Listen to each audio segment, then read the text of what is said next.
אפשר. שאלה על הכתיבה, הנה על זה. זה כן, כאילו נראה כאילו הגדרת לעצמך שנה לסיים את הסיפור. נכון, מרגע שהתחלת, כאילו כן. רצית שהוא יצא, ברגע כאילו, איך אתה יודע שהוא גמור, הספר? מה זה גמור? לא יודע, כאילו, הוצאת אותו. זה תהליך יצירה כזה שהוצאתי. לא יודע כל כך לענות על השאלה הזאת להגיד לך שהספר גמור. זאת אומרת, גם עכשיו אני מצאתי שגיאת כתיב שהדפסתי בטעות, שאני צריך עוד לעשות איזשהו רענון. אני יודע שהספר יהיה חתום אחרי שאני אעשה את הקובץ אודיו הזה, ואז אני כבר אקרא, אני בערך ב-80% פה בהקלטות, אז פה אני יודע שהספר כבר יהיה חתום. מה שהיה להגיד אמרתי, הכל מחולק בצורה מאוד ברורה, שעכשיו אני רוצה לעבור איתכם בשביל זה בעצם יש את המפגש הזה. אז בואו רק נתקדם. חומרים ומראה מקום, 5 שקפים, אז פה אתם רואים את הציור של הכריכה, בעצם כמו עמודי תווך כאלה, על מה הסתמכתי שכתבתי את מה שכתבתי. אז קודם כל מבחינת כלים, כן, מקורות וכלי עזר, אז עבדתי בקריאה של התורה והתנ"ך באתר של מכון ממרא, אני ממליץ עליו כי הוא מאוד, אני קורא בניקוד, לא עם ההתאמות, אבל בעצם זה נותן לי את הפיסוק בצורה מאוד ברורה, אני ממליץ לכם להסתכל עליו. מכון ממרא והאתר של ספריה לכתבי הקודש, ספריה יש להם ספרייה יהודית מאוד מחולקת בצורה מאוד ברורה לתנ"ך, משנה, תלמוד, מדרש, הלכה, קבלה וכו', וגם יש להם תרגומים מאוד טובים לאנגלית, אתר בינלאומי בעצם, אז מאוד מומלץ. מלבד שני אלה אני גם נעזרתי בוויקי טקסט בשביל לקבל את הכתבים, אבל זה פחות מהימן מהשתי חברה האלה כי זה ויקי, אבל יש פה נגיד בשביל למצוא את הכתבים של הרב קוק או לא יודע מה, ספר המצוות השתמשתי באתר הזה. מפה אני לוקח אתכם לאתרי ויקיפדיה, כן, בראש ובראשונה ויקיפדיה, אנציקלופדיה, לא רק בשפה העברית, בכל שפה אפשר להסתכל על הערך בערבית ולתרגם לעברית וככה להצליב ולקבל מידע. ויקי מילון בשביל האטימולוגיה, הגזרון, זה לשון חז"ל, לשון ימי הביניים, אתר אטימולוגיה לשפה, למילים באנגלית, והאתר של האקדמיה שנעזרתי בו גם לניקוד, כלומר אני לא דוגל בהבנת השיטה של הניקוד, אלא פשוט שינון של ניקוד איך מנקדים, אז השתמשתי באקדמיה בשביל לאשר קו, איך את נטיות השם, conjugation וכו'. עוד מילון אבניון שגם הגדרה מילונית, הספרייה הלאומית, שפה עברית, אתר ידען זה בשביל זה כל מיני מאמרים שהבאתי בספר. מצד שמאל למטה יש פה בעצם אתרים מסחריים שהשתמשתי בהם כשאני כותב על דברים אקטואליים, ובעיקר עבדתי עם יוטיוב וספוטיפיי במנוי פרימיום, כלומר אני משלם כסף כדי לא לקבל פרסומות כי זה בעצם כלי עבודה מאוד טוב ואני גם ממליץ על השיטה הזאת. ופה הבאתי את המקום שהשתמשתי ממנו להסתכל על הקוראן או להסתכל על הברית הישנה, כלומר התנ"ך מהעיניים של הנוצרים, כי זה התרגום הראשון לאנגלית בעצם של קינג ג'יימס, ופה זה לוח שנה עברי. אז ברגע ששמים את הכלים האלה רגע בצד, אז על מי אני יושב, איך אני יודע את מה שאני יודע, על מה הסתמכתי, אז בראש ובראשונה זה על ההסכת הזה של חומשי התורה, של 929, מבריאת העולם ועד הכניסה לארץ. אנחנו רואים פה את בראשית, סתם דוגמה, שמש, ירח, מבול, שמות, ויקרא, במדבר, זה יכול להיות אולי מפקד לפני ואחרי, בתחילה ובסוף של הספר, וספר דברים. אז 187 פרקים, זה מספר הפרקים של החומשים, נכון? אחרי זה ממשיך, ההסכת הזה ליהושע, כן, שופטים, מלכים, נביאים אחרונים, תהילים שעכשיו יצא, אני כרגע כאמור פה. אז כשאני אומר שאצלי זה 70+5, הכוונה שכשאני פותח את הספר, הדבר הראשון שאתם רואים זה דרשות שזורות בכתיבה, כלומר, במהלך הכתיבה שאני עשיתי רפרנסים לדרשות, יצא לי 70 דרשות שהם מופיעים ממש בהתחלה של הפרק במוספרות, ועוד 5 תקצירים. אז איך לומדים תורה? אז רגע, לפני שאני אומר את זה, אני רק רוצה להגיד ש-929 זה דבר גדול, זה מיזם חברתי. אני ספציפית מדבר על ה-929 בספוטיפיי, כן? מה שקורה בספוטיפיי, מעבר לזה אני לא נכנס. איך לומדים? אז חילקתי פה את זה לנגיד יום של בוקר, הציור של התרנגול זה בוקר וזה לילה, אבל זה יכול להיות אחרי צהריים, לפנות בוקר כל אחד והשעון שלו, אבל חלוקה של היום לשתיים, בחלק אחד של היום זה בעצם האזנה להסכת בצורה מאוד סיסטמטית. ההסכת הזה בנוי בצורה של הקראה, בא קריין, וזה חשוב להבין, ההקראה היא בעצם, אתה שומע איך קוראים ואז אתה בעצם מבין איך לקרוא, כי המכשול העיקרי בהבנה של הכתבים, של העברית המקראית, זה השפה. אז ברגע מישהו מקריא לך את זה בצורה רהוטה, אז אתה בעצם לומד איך קוראים. לאחר מכן התקציר על מה קראנו במילים שלנו, מה כדאי לשים לב. אז שתי אלה פותחים לך מאירים לך את הכתובים, כמו שאתה מגיע לאיזה משחק של איזה Age of Empires, ואתה נכנס למקום והוא חשוך, ואז הוא נהיה מואר. עוזרים לך בעצם לקרוא. ולאחר מכן יש לך את 3 הדרשות, שזה דרשות קצרות, כן, כאמור, כל דבר זה 25 דקות פחות או יותר, של אותם רבנים שהולכים איתך מההתחלה עד הסוף, שמספרים לך את ההקשר הגיאופוליטי, את ההקשר הארכיאולוגי ההיסטורי, את ההקשר של חז"ל, מה אמרו חז"ל, הסיפורים שמאחורי הפסוקים, כמו מדריכי טיולים כאלה. ברגע שאתה עובר את הדבר הזה, אם זה באותו יום או ביום למחרת, מה שאני ממליץ לעשות זה לקרוא את הפרק ששמעת עליו אתמול, אחרי שהקשבת, ולאחר מכן לקרוא לבד את הפרק הבא, ואז אתה מתמודד עם השפה לבד, ואז למחרת או בלילה להקשיב להסכת, ואז לקרוא, ובעצם פרק אחר פרק, יום אחר יום, לפי הסדר.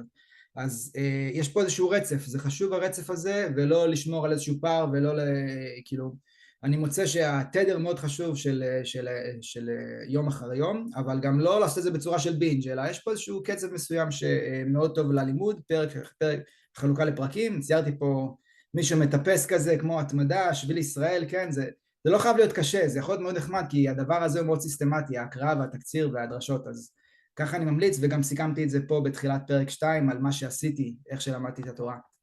מלבד התורה, בספר אני גם כתבתי, ניסיתי לקבל את העומק של כל הזמן שעבר בעצם עד היום, אז יש את הסכת תולדות חכמינו, הקשבתי ל-61 פרקים, 21 על חז"ל, 29 סליחה על חז"ל, 32 על הראשונים, שזה בעצם התקופה הזאת פה, חז"ל, גאונים ראשונים, עד גירוש ספרד, שולחן ערוך, שזה החוצץ לתקופה של האחרונים, שהסכת הזה ממשיך, אבל זה הספיק לי, בשביל לקבל את התמונת מצב, את האנשים החכמים, את הסיפורים פה בתקופה הזאת, כן, דברי הימים, כן, לקבל את העומק של הדבר הזה, מאוד מומלץ. עמוד התווך השלישי בהבנה פה, כן, הוספתי פה בסד, כי זה כזה, אני שם פה את הדברים היהודים, הסכת שיעורים בחסידות על ספר התניא, 37 פרקים שהקשבתי, 45 דקות כל פרק, הרב שי פירון, עכשיו הוא לא חבדניק, אבל הוא מספר על הספר התניא שכתב אותו האדמו"ר הזקן, נעשית חסידות חב"ד, מה שנקרא חוד החנית ברוח החשיבה היהודית, אני מאוד ממליץ על הדבר הזה, והסכת הזה עדיין מתרחש, אני מחכה לפרקים הבאים, כרגע הוא הגיע לפרק מספר כ"ג בספר התניא. והדבר האחרון זה הסכת בסוד הדברים, זה בעצם הרב יובל אשרוב שהקשבתי פעמיים ב9 פרקים על קבלה, קבלה בעצם פנימיות התורה, הבאתי פה את התמונה של אהוד בנאי מספר על הרב, על העובר ברחם אמו מהשיר מתחיל להתעורר, זה התמונה מהעובר ברחם של אשתי, ושאני שמעתי את העובר ברחם אמו הזה, שמעתי את זה בעצם פה בקבלה, אז הבאתי את זה כאן. כיום אני אחרי הכתיבה, אני ממשיך בלימוד, כרגע אני לומד בעצם שיעור יומי 10 דקות של הרב אורי שרקי, בחור מאוד דעתן, חכם ומעניין, אני הולך על זה לפי הפרשות השבוע, זה בעצם מה שנקרא למתקדמים, אז זה איפה שאני היום לומד, והחלק השני של הטבלה הזאת זה את כל הדברים האחרים שבעצם הם בונים את תפיסת עולמי, איך שאני מבין את הדברים, איך אני מבין איך אני רואה את העולם. אז קודם כל, וזה דברים שהקשבתי להם לפני הכתיבה, כן, קורס מבוא להיסטוריה עולמית של נוח הררי,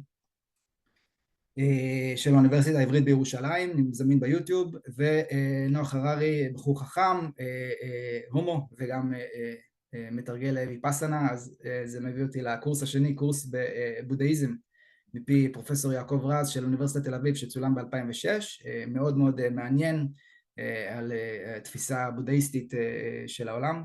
אז יש את הקורסים האקדמיים, ויש פה רצף של שנים, כי אני הרי מדבר גם על אקטואליה, גם על הסכסוך הערבי-ישראלי, אז מי שרוצה להבין את הדבר הזה, אני ממליץ להסתכל על לא תשקוט הארץ, על השנים של יום כיפור, 6 הימים שישראל הייתה בת 2025, אבל מי שרוצה להבין את הדבר הזה, צריך להבין את הסכסוך, צריך להבין בכלל את התקופה של המנדט. איך הגענו לסכסוך? זה מתחיל במנדט, מהבריטים, שזה 3 פרקים פה, ובכלל מי שרוצה להבין את המנדט, אני חושב שלהבין את ההיסטוריה הנוכחית, אני צריך להתחיל במלחמת העולם הראשונה, שזה 5 פרקים של הסכת, 270 דקות כל פרק, פעם הרי לא היה טלוויזיה. שרתי לך ארצי שצולם בסוף תקופת מפא"י אחרי יום כיפור, שזה בעצם, אני בסוף הבן של אבא שלי, כן, 1000 זמר ועוד זמר, זה על ההבנה התרבות, השירים, 24 פרקים ביוטיוב על השירה העברית. והסקט אחרון, סליחה, זה לא מה שהזמנתי, זה בעצם, אני מביא את זה פה כשאני מדבר על האמונה בבחירה חופשית, דיברנו על מחשבה יוצרת מציאות, יש לו משפט, מה שמואר צומח, 32 פרקים ראשונים, מאוד מומלץ. אז אנחנו בזמן טוב, יש עוד שאלות על הדבר הזה לפני שנדבר על הספר? שאלות אולי על איך לומדים תורה, שאלות שאתם רוצים, לא? אפשר להמשיך? יאללה. רגע, אוסמן, כל הזה זה היה עכשיו הקדמה? זה סוג של מבוא, כן, תראה, אתה יודע, אני רוצה להציג על מה אני יושב, אז בעצם הצגתי את זה פה בטבלה כזאת מסודרת, כשאני אומר את מה שאני אומר.